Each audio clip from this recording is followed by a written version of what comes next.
This is my gospel channel. You ready? Here it go. Y'all thought he was gonna sing something, didn't ya?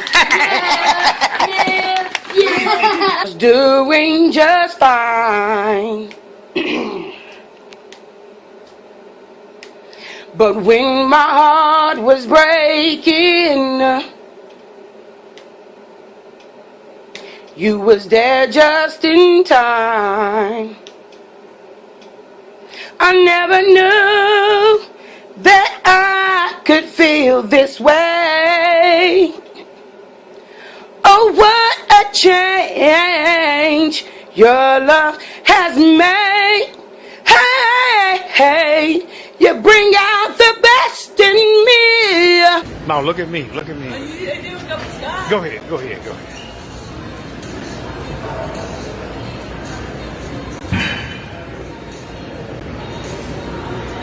And police say they initially suspected the father to be the abuser. Court documents say the father searched how to corrupt a DNA test and if siblings have the same DNA.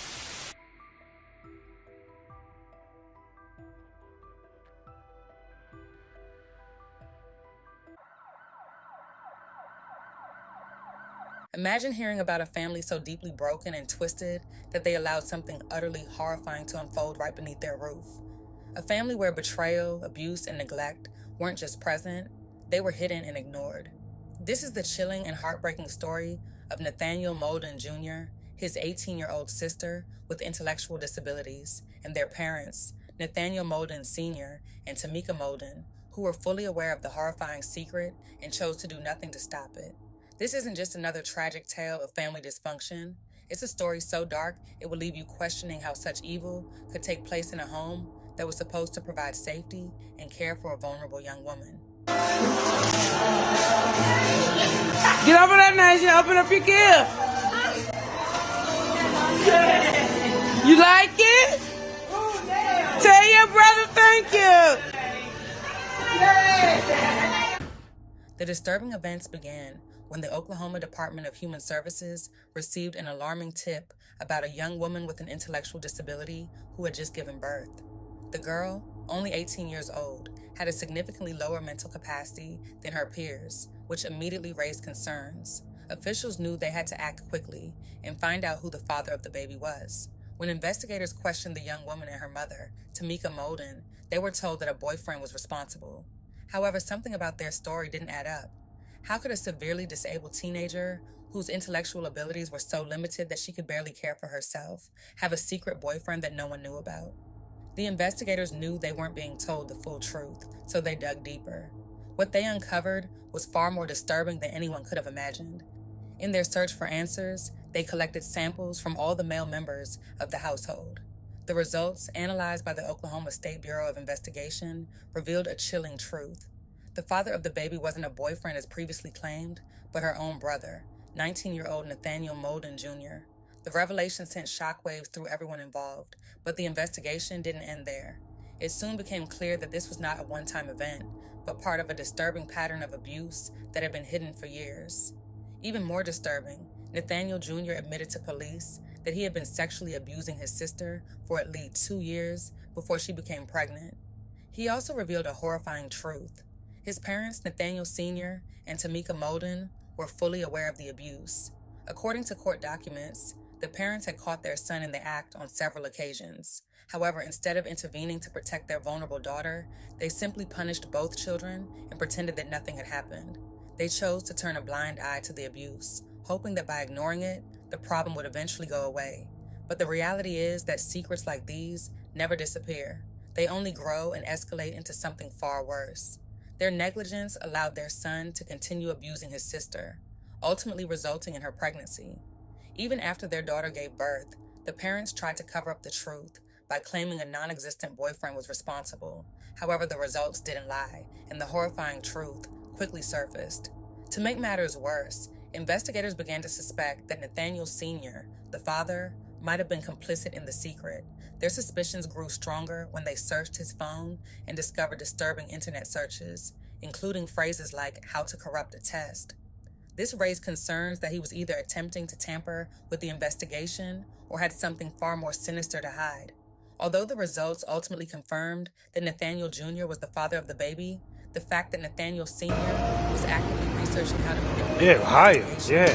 Hey, keep going. red flags. There you go. Was he trying to protect his son, or was he afraid of being implicated in the crime himself? With the evidence in hand, the police moved quickly. Nathaniel Jr. was arrested and charged with incest, while his parents were both charged with child neglect for failing to protect their daughter.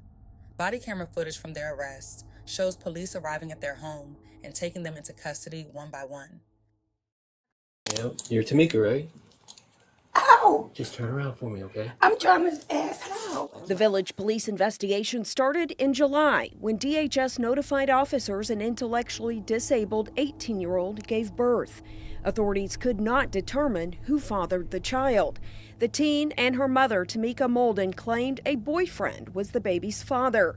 Police say the victim also told a DHS worker her father, Nathaniel Molden Sr., was the father. Collected both DNA from the male members of the household, and it was confirmed through DNA testing at the OSBI to match the brother. Court documents indicate Nathaniel Molden Jr. admitted to having inappropriate contact with his sister 2 years prior to the birth of the baby.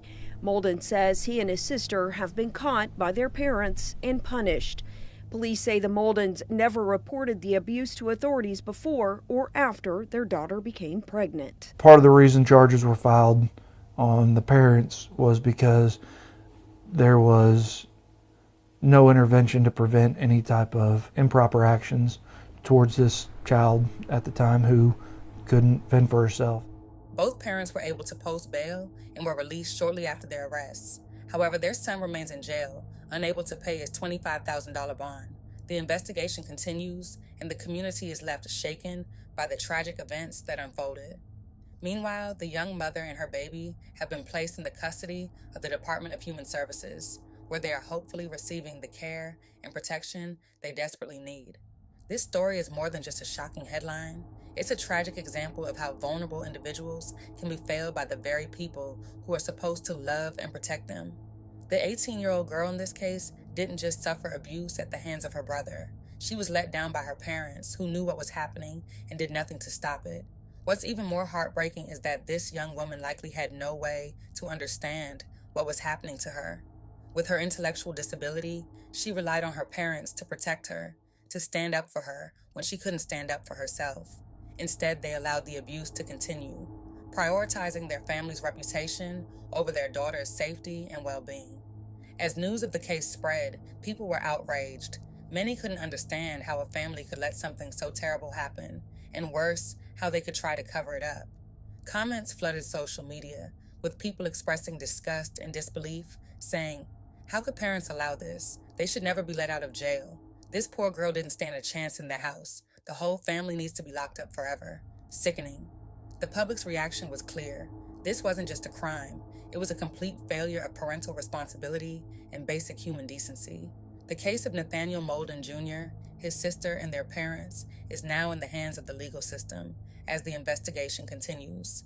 Many are calling for harsh punishment for all three family members, hoping justice will be served for the young woman and her baby who have suffered unimaginable harm. While the brother faces charges, the parents are being held accountable for neglecting their duty to protect their child. This story serves as a stark reminder that abuse can happen anywhere, even in homes that seem normal from the outside. It underscores the importance of speaking up when something feels wrong and ensuring that the most vulnerable among us are protected. No one can undo what happened to this young woman, but thanks to the efforts of the Department of Human Services and law enforcement, she and her baby are now in a safer place. Hopefully they can begin to heal and move forward, far away from the toxic environment they once called home.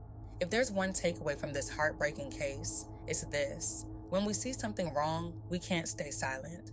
Whether it's a neighbor, a friend, or even a stranger, we all have a responsibility to protect those who can't protect themselves.